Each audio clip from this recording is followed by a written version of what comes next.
Hey guys, welcome to Combat Kettlebell, intro number 2. The previous one we talked about holding the bell and some of the unique bell specifics. Now we're going to talk about moving with the bell. So now, moving with the bell involves a lot of flow. I use this term to describe the body's full motion in using the hips, knees, and ankles, a tight brace core, and your arms to facilitate the movement of the bell.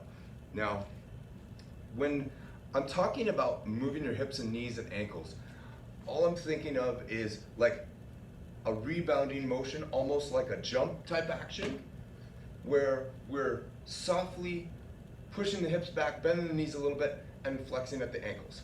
Okay, that's it. So you'll see this in just about every kettlebell move that you do, whether you're doing a swing or a clean and press or a kettlebell snatch, unless it's a fixed position, something like a single arm press or whatnot, where you want to keep the body tight. In most cases, you're going to want to transition with the bell. Now, a braced core simply means having a little bit of air in your abdominal cavity and tightening up the tissues around that. So you have a little bit of air, you breathe in through the gut, you brace the abs, the obliques, and the lower back muscles, squeeze your bum, tighten your quads, and that's your braced core. So when you hear me refer to these things, brace, that means, okay, put a little air in your abs, tighten them up. Okay, so you want to be like a stone in certain positions in order to be able to control the bell correctly. So now our arm motions, when we're doing things with the bell, the arms generally tend to be fairly free flowing. You want to move your body around the bell, not move the bell around your body. Think of the kettlebell as being attached to you. It's another implement that's just kind of embedded into your hand with whatever grip that you're doing. So now if we want to get into some easy motions with the bell, we're just going to start with a little bit of a rocking motion and start building up a little bit of momentum. Okay, so you can see from my little bounce activity here with my hips and knees and ankles, I'm actually pushing that bell a little bit away from my body. Okay, this is like the first step towards a kettlebell swing.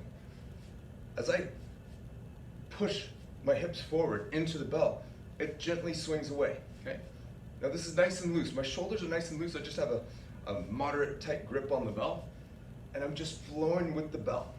Okay, get used to feeling how that bell moves and transition. Okay, I still have a little bit of a brace in the core.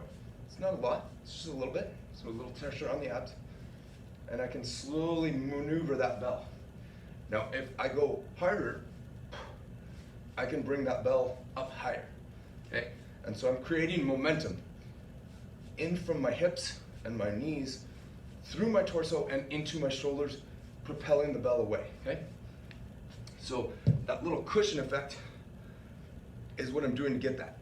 And some motions, we'll cover the basic movement patterns here shortly, will be more advanced than others and involve different things. So a couple drills we can do this to kind of build momentum is just a little kettlebell swing. Okay, so just imagine pushing your hips back and then gently swinging that bell. Feel how the load transitions. Now this is going to work your core as well while we're doing this little activity. Okay, and then we can flow over to the other side. Just get used to feeling how the bell feels. And feel how you have to shift in weight. Good little hip bend, good little knee bend. Okay, so that's how you can kind of rock to build momentum into the bell. Okay, very short little motions. Okay, doesn't have to be a lot. At this stage, all I want you to do is become familiar with the bell and feel how it transitions from front to back in with that one. Okay, the other one we can do is an around the body. Now this one's nice. Just kind of tense up the whole core. Get a little work on the shoulders. And we're just slowly transitioning from one side of the bell to the other side. You can stop, go to the other side. Be very careful with this motion, because if you miss the bell handle, well, it's gonna make a big dent in your floor, or it might hit you in the toe. So you're just passing the bell back to yourself. Feel how that works the core as you're going around the body. And you don't need to do these super fast. It's transition. So it's very subtle. So now you'll use your hips, knees and ankles, and a tight core as you do everything in kettlebell training.